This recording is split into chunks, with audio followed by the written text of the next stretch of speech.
আসসালামু আলাইকুম রহমতুল্লাহি ওয়া বারাকাতুহু।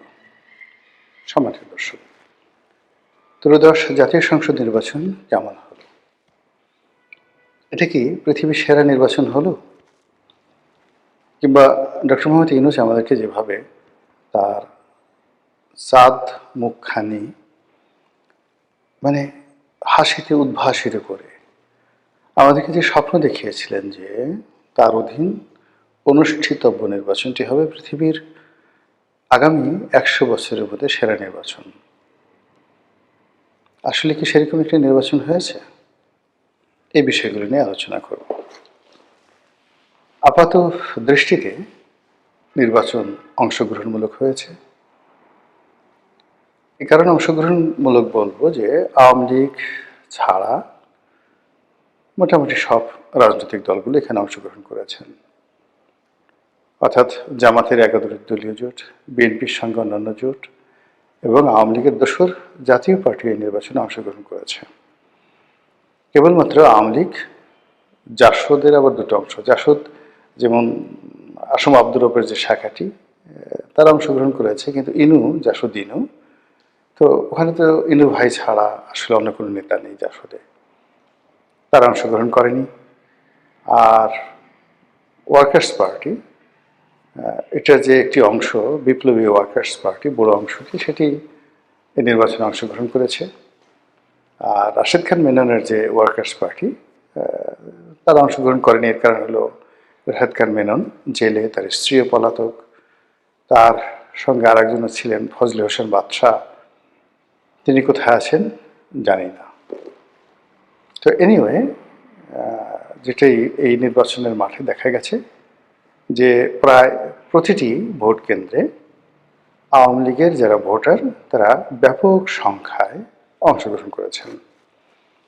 কিছু কিছু অতি আশ্চর্য ভিডিও ফুটেজ আমাদের সামনে এসেছে, যেখানে ভোটাররা বলার চেষ্টা করেছেন যে আমরা শুনতে পেরেছি বিএনপিকে ভোট দিলে আওয়ামী লীগের উপকার হবে, শেখ হাসিনা দেশে আসতে পারবে, এই জন্য আমরা বিএনপিকে ভোট দিয়েছি। অর্থাৎ বাংলাদেশে যে সকল এলাকাতে কট্টর আওয়ামী লীগের লোকজন, যারা জীবনে নৌকা ছাড়া ভোট দেয় না, নৌকার বিরুদ্ধে যায় না এবং নৌকা না থাকলে ভোট কেন্দ্রে যায় না, তারাও এবার ভোট কেন্দ্রে এসেছে। যদিও তাদের নেত্রী শেখ হাসিনা প্রকাশ্যে ভোট বর্জনের ডাক দিয়েছেন, আর সজীব ওয়াজেদ জয়, সাবেক প্রধানমন্ত্রী তনয়, তিনি নিজেও ভোট বর্জনের ডাক দিয়েছিলেন। কিন্তু সম্ভবত তলে তলে বিএনপির যারা নেতৃবৃন্দ রয়েছেন তাদের সঙ্গে আওয়ামী লীগের কোনো সমঝোতা হয়েছে, অথবা বিএনপির সঙ্গে ভারতের সমঝোতা হয়েছে, অথবা কোনো সমঝোতাই হয়নি। আওয়ামী লীগ মনে করেছে যে একটি পলিটিক্যাল ট্রানজিশন, সেই পলিটিক্যাল ট্রানজিশনে যদি ডক্টর মোহাম্মদ ইউনূসের যে জমানা, সেই জমানা থেকে একটি ভিন্নতর গণতান্ত্রিক পরিবেশে যেতে হয়, তাহলে এই মুহূর্তে বিএনপিকে সাহায্য করার কোনো বিকল্প নেই। যদিও তারা 17টি বছর ধরে বিএনপিকে জাত শত্রু মনে করেছে, বিএনপির প্রতিষ্ঠার পর থেকে তারা নানা রকম প্রোপাগান্ডা ছড়িয়েছে। প্রেসিডেন্ট জিয়াকে তারা বঙ্গবন্ধুর খুনি হিসেবে অভিহিত করেছে। আরও জঘন্যভাবে তারা বলার চেষ্টা করেছে যে জিয়াউর রহমান মুক্তিযোদ্ধা ছিলেন না, তিনি পাকিস্তানের চর ছিলেন, দুর্ঘটনাবশত তিনি মুক্তিযোদ্ধা হয়ে গেছেন। তারা এই কথা বলার চেষ্টা করেছে যে চন্দ্রিম উদ্যানে জিয়াউর রহমান সাহেবের যে মাজার আছে সেখানে আসলে কোনো লাশ নেই। পাবলিককে বেকুব বানানোর জন্যে সেখানে এরশাদ জমানাতে যে নাটক করা হয়েছে সেই নাটক বন্ধ হওয়া উচিত। এজন্য তারা বহুবার চেষ্টা করেছে ওই কবর ভেঙে ওখানে যে কিছু নেই সেটি প্রমাণ করার জন্য, অথবা ওখানে যে কফিন দেওয়া হয়েছে সেই কফিনকে তুলে তারা বগুড়া পাঠিয়ে দিতে চেয়েছে। তো এটি নিয়ে সারা বাংলাদেশে প্রচণ্ড হইচই হয়েছে, সবাই নিষেধ করেছে আওয়ামী লীগকে। অথবা আওয়ামী লীগ এরকম একটা বিষয় যে কবর থেকে লাশ উঠিয়ে অন্য জায়গায় নিয়ে যাবে, এরকম ঘটনা বাংলাদেশের সাধারণত ঘটেনি। তো এই কারণে আসলে তারা শেষ পর্যন্ত এগোয়নি। কিন্তু তারা যে চেষ্টা করেছে এবং জিয়াউর রহমানের চরিত্র নিয়ে, তার লাশ নিয়ে, তার মুক্তিযুদ্ধে নিয়ে যে বিষোদগার করেছে, এটি নজিরবিহীন। এর বাইরে বেগম জিয়া, তারেক রহমান সাহেব, তাদের ব্যক্তিগত চরিত্র, তাদের জীবন, তাদের শিক্ষা দীক্ষা, তাদের চরিত্রর বাইরে অন্য যে সকল গোপন বিষয় রয়েছে একান্ত ব্যক্তিগত, যেগুলো চরিত্রের মধ্যে পড়ে না, সেই বিষয়গুলো নিয়ে পার্লামেন্টে দাঁড়িয়ে স্বয়ং শেখ হাসিনা এবং তার আস্থাভাজন যারা লোকজন রয়েছেন তারা, এবং তাকে যারা ফ্ল্যাটারিং করতে চাইতেন সেই সকল সিনিয়র নেতৃবৃন্দ, মতিয়া চৌধুরীর মতো মানুষ, শেখ সেলিমের মতো মানুষ, তারা তারেক রহমান সাহেব সম্পর্কে, বেগম জিয়া সম্পর্কে যে বক্তব্য দিয়েছেন সেটা শুনে আপনার মনে হতে পারে যে আওয়ামী লীগ মরে যাবে, ঢেঁড়সের বিষ খাবে, কচুর লতি গলার মধ্যে ঢুকিয়ে দেবে, নাকের মধ্যে ঢুকিয়ে দেবে, এইভাবে তারা মরবে, তারা মহিষের শিং নিজেদের পেটের মধ্যে ঢুকিয়ে দেবে, রক্তাক্ত করে তারপরে আত্মহত্যা করবে, কিন্তু তবুও তারা বিএনপির সঙ্গে সমঝোতা করবে না। ওই ক্ষমতার দাম্ভিকতার কারণে এরকম মনে হতো। আমি কয়েকবার বলেছিও যে আসলে বিএনপির সঙ্গে আওয়ামী লীগের সমঝোতা হবে না, কিন্তু এইবার যেটা দেখলাম সেটা হলো যে আওয়ামী লীগের লোকজন বিএনপির ব্যাপারে যথেষ্ট সফট ছিলেন, এবং বিএনপির বিজয়ের পরে কলকাতাতে ভীষণ রকম মিষ্টি বিতরণ হয়েছে। এটা হলো বাস্তব অবস্থা। তো এই বিষয়গুলো রাজনীতিতে একেবারে যাকে বলা হয় নতুন ঘটনা। আর অন্যদিকে বিএনপি যারা বিজয়ী হয়েছে তারা আওয়ামী লীগের ব্যাপারে অনেক নমনীয়, অনেকগুলো কথা তারা বলতে পারতেন কিন্তু সেই কথাগুলো তারা বলছেন না, অনেকগুলো কাজ তারা করতে পারতেন গত কয়েকদিনে, বিজয়ের পর তারা সেই কাজ করছেন না। এটা মিনিমাম এবং একটা মিনিমাইজ, এরই মধ্যে তারা থাকতে চাচ্ছেন।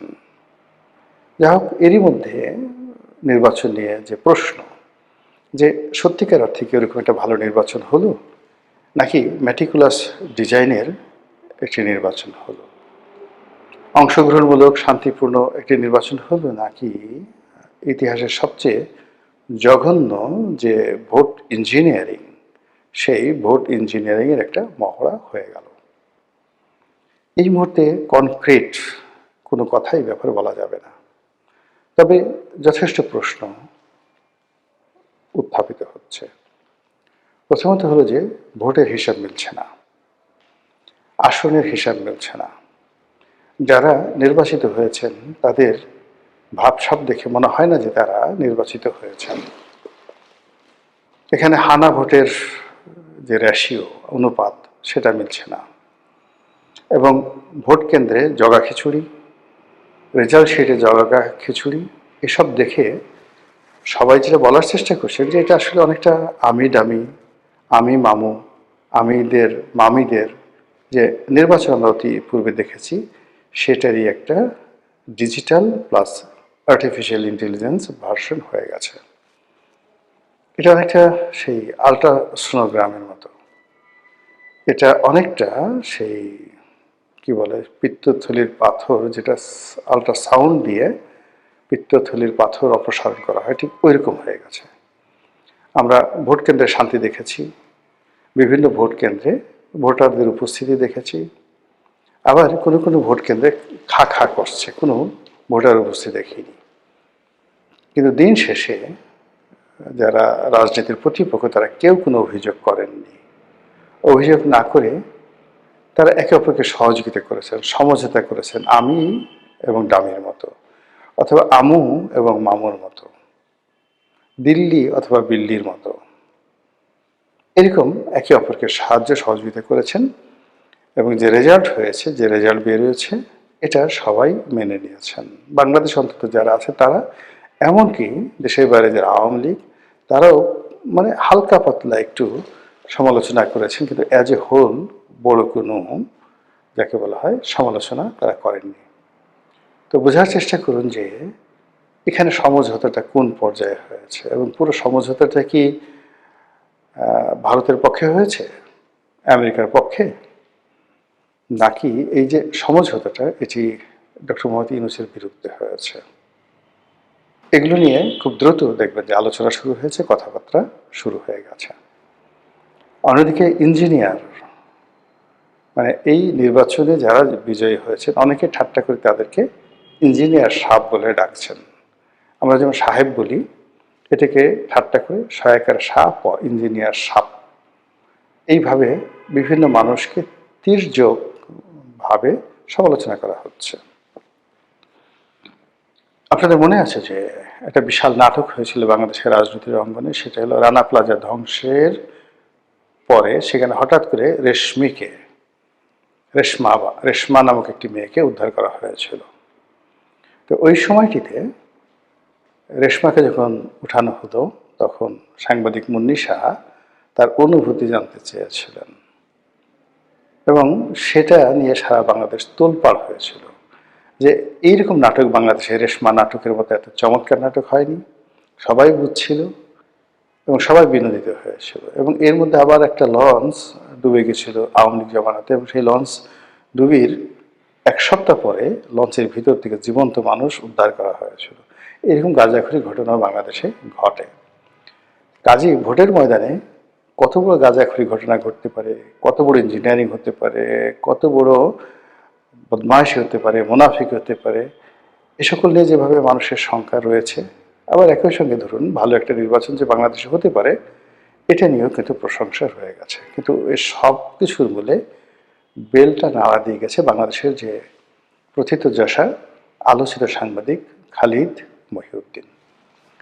ইন্ডিপেন্ডেন্ট টেলিভিশনের সেই বিখ্যাত সাংবাদিক যিনি ডয়েস ভ্যালের জার্মান অফিসে বসে খালিদ মহিউদ্দিন জানতে চায় অনুষ্ঠানের মাধ্যমে ডয়েস ভ্যালিকে সারা বাংলাদেশে বাংলাভাষীদের কাছে পরিচিত করেছেন এবং একটি talk show, online talk show, এটা মূলধারার গণমাধ্যম 10টা গণমাধ্যম একত্র করলেও যে গুরুত্ব বহন করে তার চেয়ে বেশি গুরুত্ব বহন করত জনাব খালিদ মহিউদ্দিনের সেই ডয়েস ভ্যালের সেই টক শোটি। তিনি ডয়েস ভ্যালে ত্যাগ করে এখন আমেরিকার খুব জনপ্রিয় একটি পত্রিকা রয়েছে ঠিকানা, সেই ঠিকানা পত্রিকার তিনি সম্পাদক এবং সেখানে তিনি একটা টক শো করেন ঠিকানায় খালিদ মহিউদ্দিন এই নামে। তো সেই খালিদ মহিউদ্দিন নির্বাচনের সময় বাংলাদেশে এসেছেন, তিনি কি দেখলেন এবং কি বললেন, এই তার বক্তব্যটি আসলে একমাত্র ন্যারেটিভ বাংলাদেশের। যত সংবাদপত্র আছেন কেউ মানে ইঁদুরের গলায় ঘণ্টা বাঁধতে পারেনি, বিড়ালের গলায় ঘণ্টা বাঁধতে পারেনি, কেউ ছিকা নাড়তে পারেনি, কেউ বিকল্প ধারায় প্রশ্ন করতে পারেনি। কিন্তু খালিদ মহিউদ্দিন তিনি নির্বাচনের দিন যে ভোট কেন্দ্রে গিয়েছেন, এই ভোট কেন্দ্রে যে দৃশ্যগুলো তিনি একটার সঙ্গে অন্যটা এমন সুন্দরভাবে লাগিয়ে দিয়েছেন যেটাকে বলা হয় দ্য রিয়েল জার্নালিজম। এবং ওর মাধ্যমে বোঝা যায় যে ইঞ্জিনিয়ারিং কাকে বলে, বা কত প্রকার কী কী, কতটা নিকৃষ্ট হতে পারে ইত্যাদি। এই গেল এক।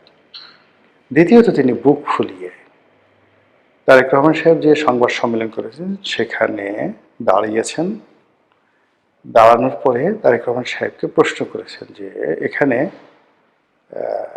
আপনাদের যে বিজয়, এই বিজয়ের মূলে কি ইঞ্জিনিয়ারিং ছিল, ইলেকশন ইঞ্জিনিয়ারিং কেমন ছিল, কোন প্রকৃতির, জাস্ট অ্যাডজেক্ট প্রশ্নটা যাই হোক, মানে এর উত্তর হলো নির্বাচনে একটা ইঞ্জিনিয়ারিং হয়েছে, ইঞ্জিনিয়ারিং সেই নির্বাচনের মাধ্যমে তারেক রহমান সাহেব গ্রেটেস্ট ইঞ্জিনিয়ার রূপে প্রধানমন্ত্রী পদে মনোনীত হয়েছেন। এই যে অভিযোগটি পথে ঘাটে মাঠে হচ্ছে, সন্দেহ দানা বাঁধছে, এই কথাগুলো খালিদ মহিউদ্দিন ছাড়া আর কেউ ভাবতেও পারেনি, বলতে পারেনি। He is the first man, I salute him. এবং তিনি সেই কথাটা আবার তারেক রহমান সাহেবকে শুনিয়ে দিয়েছেন। তারেক রহমান সাহেব একটা উত্তর দিয়েছেন, এটি না আমি কিছু বলবো না, তার যারা সমর্থক তারা সবাই বলার চেষ্টা করছেন মারহাবা মারহাবা, সুবহানাল্লাহ, আহলান শাহলান। তো এই কথাগুলো বলছেন যা হয় ক্ষমতাধরদেরকে নিয়ে, কিন্তু সর্বনাশ যা হওয়ার সেটা হয়ে গেছে ওই একটা প্রশ্নে।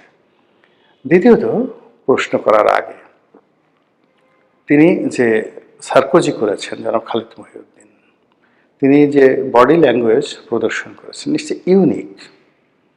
তিনি হেসেছেন, মানে একেবারে শিশুর মতো হাসার চেষ্টা করেছেন, মনে হয় যেন তিনি কিছু বুঝেন না।